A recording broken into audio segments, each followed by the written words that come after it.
Olá, muito bom dia. Muito obrigado mais uma vez pela sua companhia. Está começando mais uma edição do programa Agronegócio. E você vai ver a partir de agora. No programa de hoje nós vamos falar sobre o mercado da JBS. Vamos falar do mercado russo e a sua relação aqui com o Brasil. Vamos falar da Marfrig, que abriu mais 38 vagas para contratação imediata. Hugo Melo, analista da Scott Consultoria, vai comentar sobre o mercado do boi gordo e também sobre o mercado de reposição. E vamos falar sobre adubação foliar em pastagens. O programa Agronegócio já está no ar.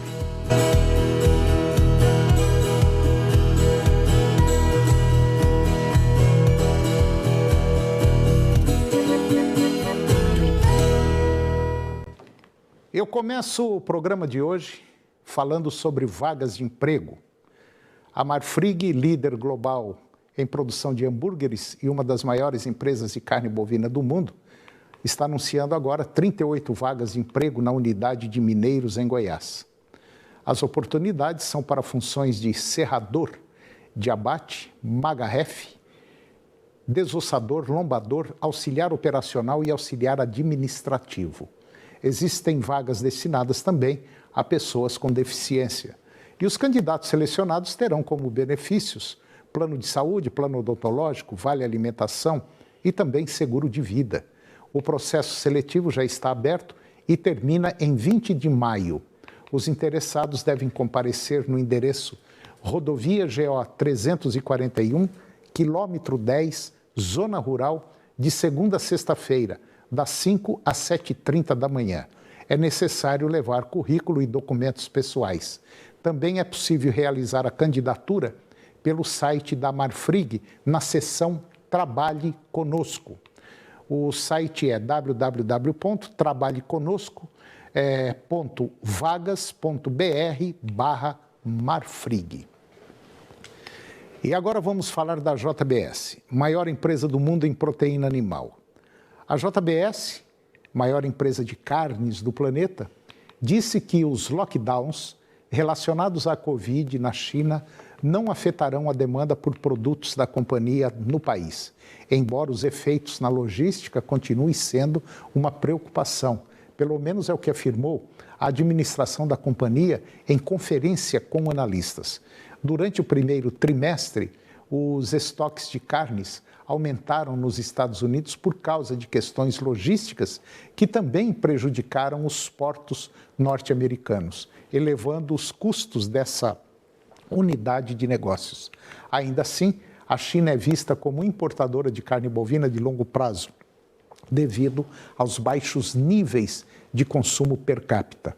O lucro registrado pela JBS no primeiro trimestre superou as expectativas, apesar dos preços globais de grãos mais altos e das exportações mais baixas de carne suína para a China, com os negócios de carne bovina e de aves dos Estados Unidos apresentando um bom desempenho.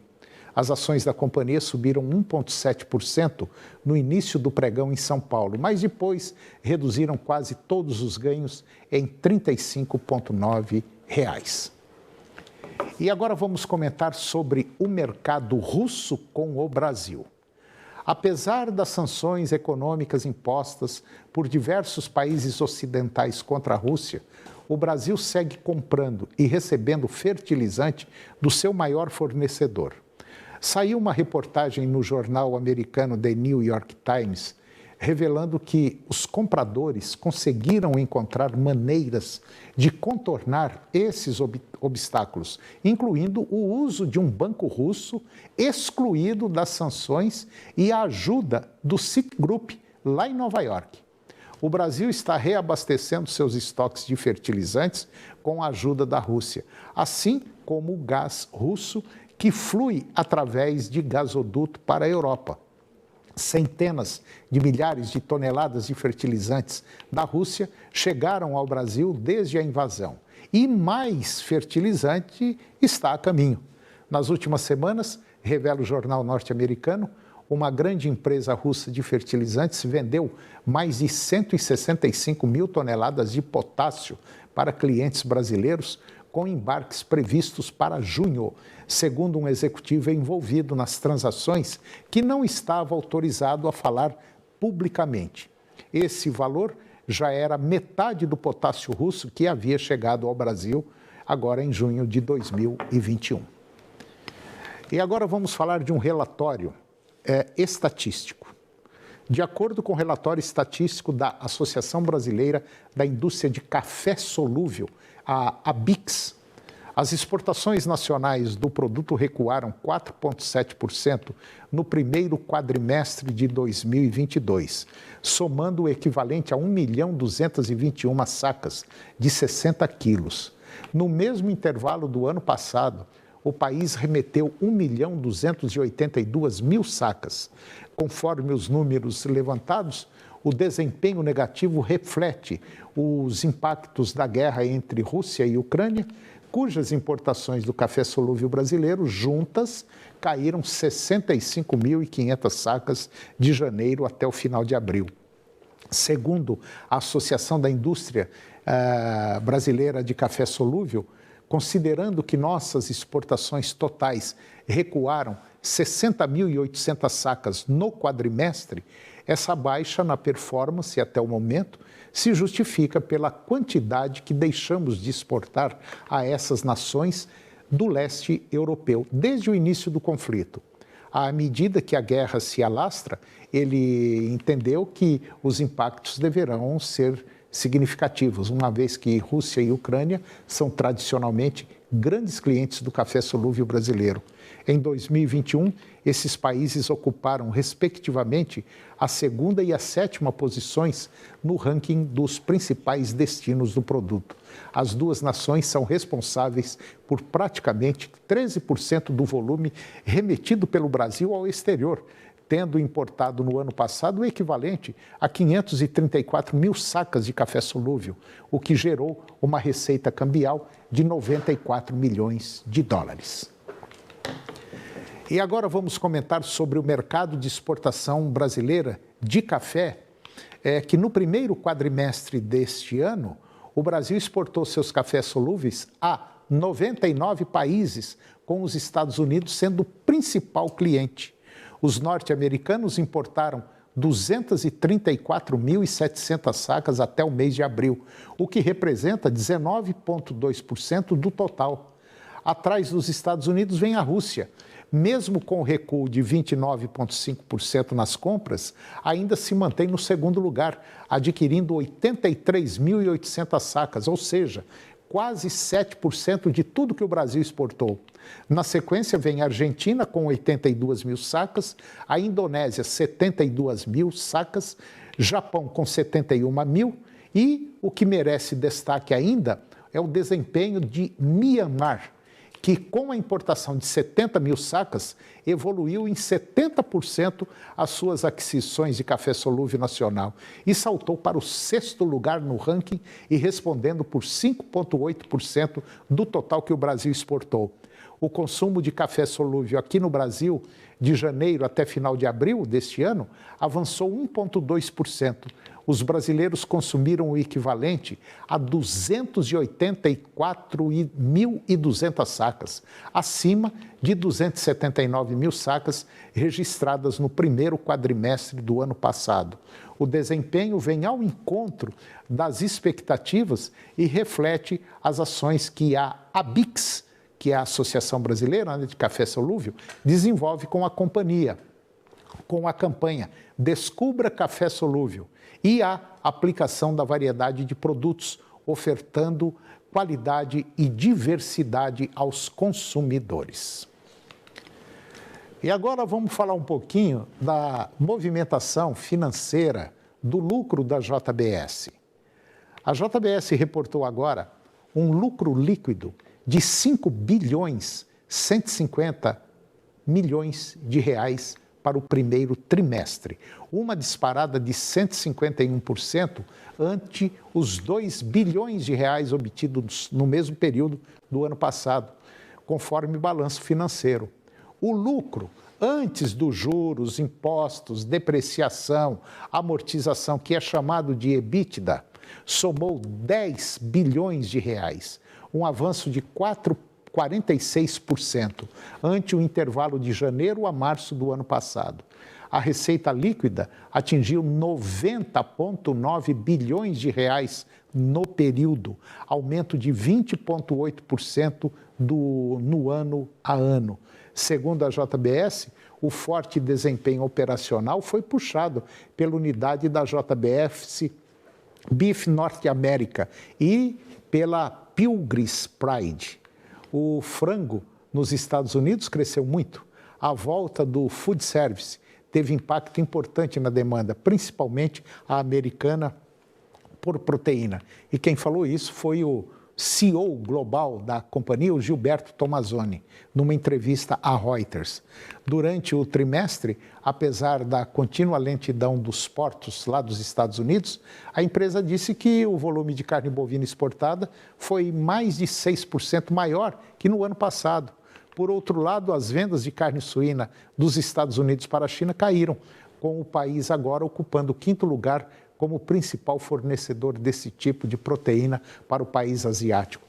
A unidade de carne bovina da JBS no Brasil conseguiu aumentar as vendas em 24% no último trimestre, apesar da queda de 5% no processamento de gado, porque a China temporariamente suspendeu alguns exportadores brasileiros de carne bovina. A alta no preço do gado doméstico pesou negativamente, assim como a queda no consumo local de carne bovina. E agora vamos falar um pouquinho sobre o mercado de frango brasileiro.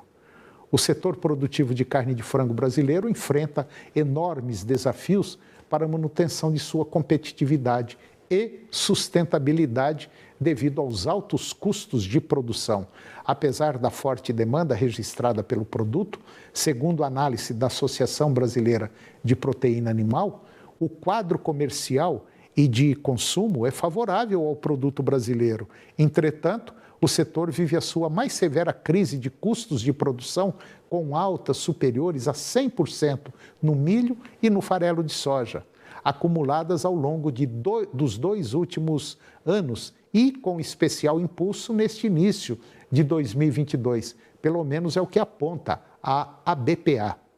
A demanda doméstica e internacional por carne de frango continua aquecida e o Brasil, maior exportador global da proteína, deverá manter o protagonismo no fornecimento do produto, enquanto vários países enfrentam restrição na oferta.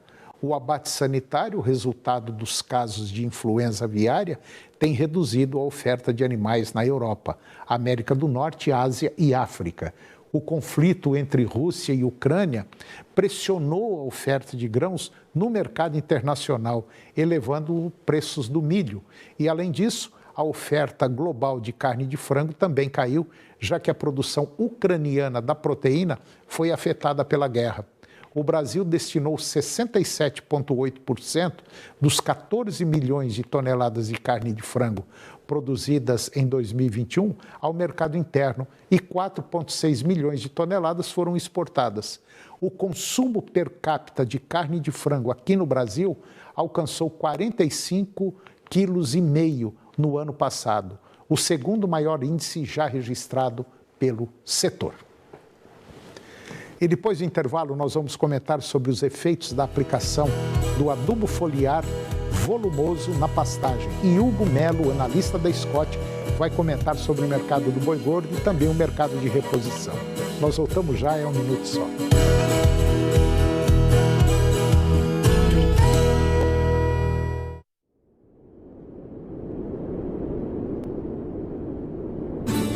"29 anos do Senar, o Brasil é só comemoração. Presente no campo e na cidade, de corpo, alma e coração. Na educação profissional, o Senar vem com tecnologia, com promoção social. O sucesso é nossa garantia, pela internet ou presencial. O Senar Goiás é da nossa gente, no caminho do progresso e o futuro inteiro pela frente. Somos Somos todos Senar, em Goiás e no nosso país. 29 anos de trabalho pro nosso Brasil ser mais feliz. Somos todos Senar, em Goiás e no nosso país. 29 anos de trabalho pro nosso Brasil ser mais feliz. Sabe quem é feita e perfeita para você? A nova Ford Ranger 2023. Perfeita para qualquer ambiente. A raça Ford é a picape mais premiada do Brasil. Com a tecnologia do exclusivo Ford Pass Connect. Motor diesel de 200 cavalos e tração 4x4. Controles adaptativo de carga e de oscilação de reboque. Sistema anti-capotamento e muito mais. Aproveite condições especiais com preços de feira e planos para produtor rural. Perfeita, né? Nas concessionárias Ford.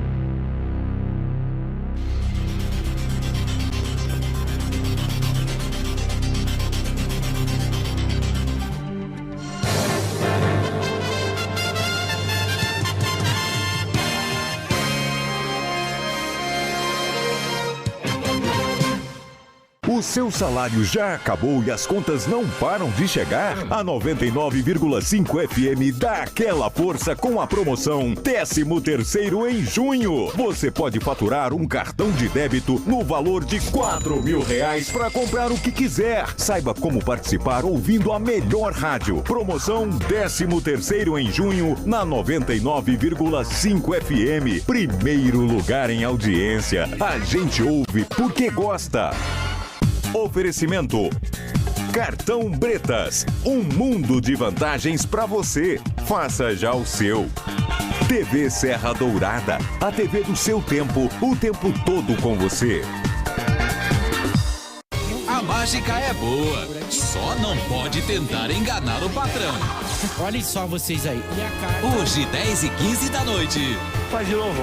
Oi? Faz de novo. O tempo é curto, essa televisão é... Programa do Ratinho. Agronegócio. Oferecimento: Senar Goiás, a maior escola da terra.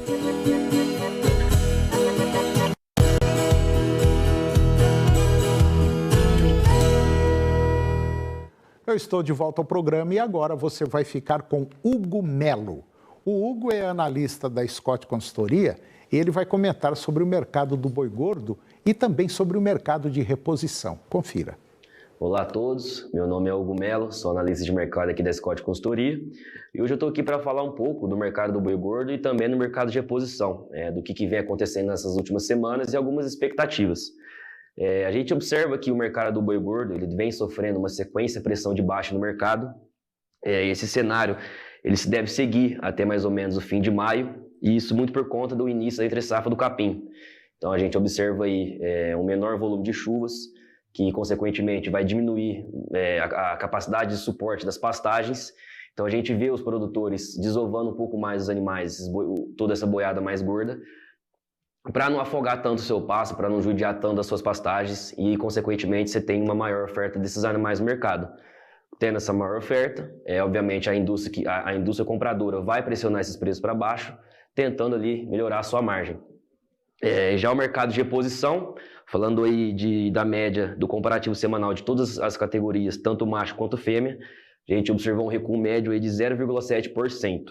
Já em relação também à última semana, só que separando macho e fêmea, a gente observou para o macho um recuo de 0,3% de todas as categorias de macho, e as fêmeas teve um recuo também de 1,1% também de todas as categorias. Isso também acompanha muito o que acontece com o boi gordo. Igualmente, a gente vê com o boi gordo a necessidade da pastagem, a gente também tem essa necessidade para o mercado de reposição.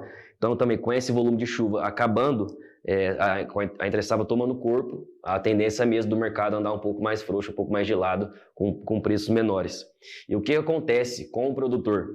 Ele vai perdendo seu poder de barganha, porque ele precisa também desovar esses animais e às vezes acaba aceitando preços abaixo da referência. Então, juntamente com o boi gordo um pouco andando mais de lado, vai pressionar sim as cotações e a tendência também é até agora mais ou menos ao final do mês de maio. Bom, por hoje é só. Muito obrigado. E agora eu vou conversar com Felipe Gandra. O Felipe é o CEO da Gandra Inovação Agrícola e nós vamos falar dos efeitos da aplicação do adubo foliar volumoso nas pastagens. Felipe, bom dia, muito obrigado mais uma vez por você estar aqui para falar de um tema altamente interessante. Tudo bem? Tudo bem, Toninho. Então tá bom. Muito obrigado pelo convite. Que isso, é uma honra. Quando a coisa é boa, Felipe, a gente faz questão de colocar aqui no ar. Felipe, você esteve aqui acho que há 2 semanas e falou sobre o volumoso, que vocês fizeram uma aplicação do volumoso, dessa adubação foliar, numa fazenda aqui próxima a Bela Vista, até teve um dia de campo lá, tal. E você falou, deu uma geral. Só que o Felipe não falou, não estava pronto ainda, os resultados da aplicação. O que aconteceu no pasto que recebeu o produto e no pasto que não recebeu o produto? Falou, Felipe, me dá uma visão geral do produto. Fala do produto primeiro. Tá, tudo bem, Toninho. O que acontece? Com a pesquisa que a gente vem desenvolvendo, a Gandra Inovação Agrícola, nós tivemos um desenvolvimento de um produto que ele contém micro-organismos. O que acontece, Toninho? A maioria do solo hoje, a parte superficial do solo, ela está pobre. E a parte profunda desse solo, ela tem... Que a que tinha que estar rica. Que tinha que estar rica, a superficial está pobre. E a parte profunda você tem ali uma certa riqueza de minerais, né, nutrientes que ainda a planta pode buscar. Então, se eu melhoro toda a condição da flora desse solo, da flora bacteriana, porque o solo está vivo. Está vivo, é. Então, ele tem ali bactérias, tem fungos, né, micro-organismos, que fazem a transformação. Por exemplo, ela libera fósforo, né, de metais pesados. Então, uma das funções desse micro-organismo é essa. Outra função é fixar nitrogênio. Então, nós desenvolvemos um produto que, além de conter minerais, conter o NPK, conter a questão dos fito-hormônios que a gente já vem trabalhando, nós colocamos, também inserimos esses micro-organismos para melhorar o perfil de solo e aprofundar a raiz também. Bom, e aí, depois que você aplicou o produto, alguns dias depois, você voltou lá e fez a coleta da análise do capim e da planta, da área que foi aplicado o produto e da área que não foi aplicado o produto. Você fez uma análise bromatológica. Qual foi o resultado? Isso. Quando a gente tem esse tipo de análise, nós temos resultados colhendo a área testemunha, que é a área que não levou o produto, e a área aplicada, que levou o produto. Bom, Tony, quando a gente faz esse tipo de análise, a gente consegue entender o teor de proteína que tem no capim, porque é um fator muito importante, né, que vai orientar a nutrição que o pecuarista vai disponibilizar no coxo.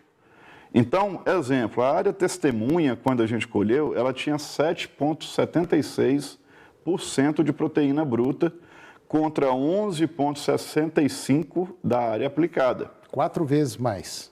Na verdade, 7,76%. Uma que não aplicou o produto tinha 7. A outra tinha 11. E a outra foi para 11.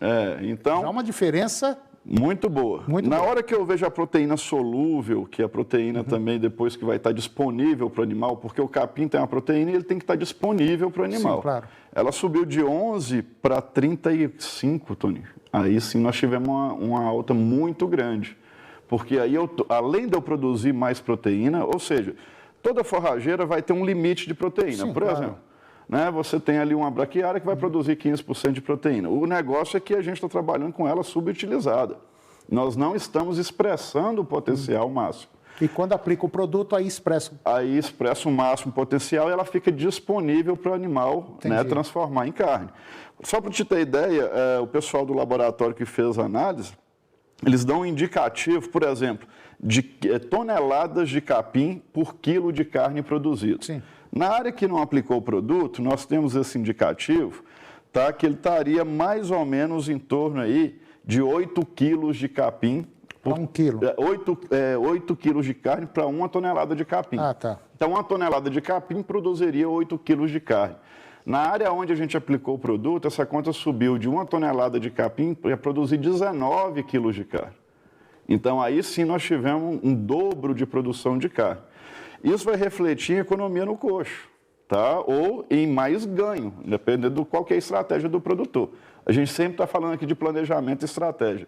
Mas o fato é que você tem um capim na entrada do período seco, que já está numa curva descendente, e a gente conseguir inverter isso com o uso de uma tecnologia, é um ganho expressivo para o produtor, Tony. Bom, aí você pegou esse produto, aplicou lá na fazenda e aplicou com drone.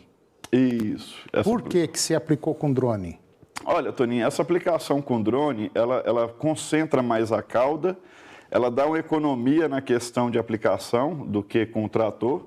Né? Tem áreas, lá não é o caso, mas tem áreas que são mais acidentadas, então você pode usar o drone, área que não entra maquinário, né? E você tem uma homogeneização, então você põe o drone para funcionar numa velocidade, numa altura que é compatível com o terreno, e a gente tem uma homogeneização melhor do produto.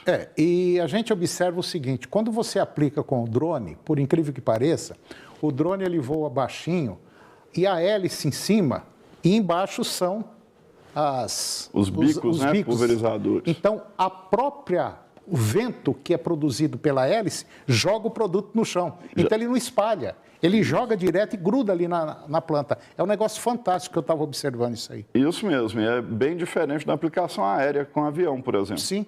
Né? Porque ele não tem essa deriva que o avião dá. Não tem. E o drone, a gente consegue fazer o produto chegar mais próximo do solo ainda, aonde esses micro-organismos vão atuar. Agora, em relação a essa adubação foliar com esse produto volumoso X-Gold ou X-Gold, tá?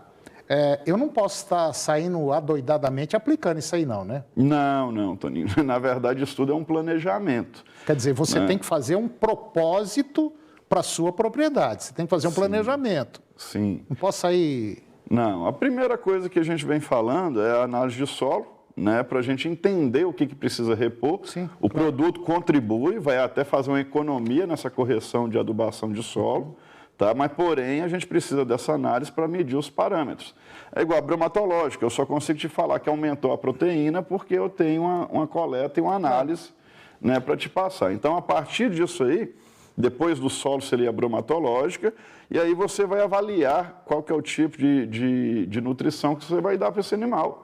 Então, é uma coisa fantástica, porque através de análises baratas, né, vamos falar assim, que não custam muito, essas análises, você consegue fazer um programa. A hora seria mais ou menos agora, de coletar solo, coletar até o bromatológico da pastagem, para a gente dar uma consultoria e fazer esse programa, que ele vai iniciar, pode até se iniciar agora na seca, com eventual aplicação de calcário, que se precisar, e ele, com o produto volumoso X-Gold, vai ter o início da aplicação na entrada das águas. Tá certo. E tem áreas também, Toninho, hoje no Brasil, que estão úmidas e estão chovendo, né? Então, a gente fala muito de seca aqui no Centro-Oeste. Mas essas áreas que está chovendo ainda, principalmente região norte aqui, ó, nordeste, norte do Brasil, pode ser utilizado esse produto. Eu só te falo uma coisa, o resultado é simplesmente fantástico. E se você quiser bater um papo com o Felipe, basta você ligar no telefone, que é o 62, o 98549-0836. 62 98549-0836. Isso eu chamo de pecuária intensiva com resultado positivo. Muito obrigado, Tony. É isso, né? É isso mesmo. É o futuro que já é o presente. É verdade. Bom, Felipe, mais uma vez, muito obrigado pela sua presença aqui. Sucesso aí na sua empreitada e até a próxima. Muito obrigado, Tony. Obrigado ao pecuarista.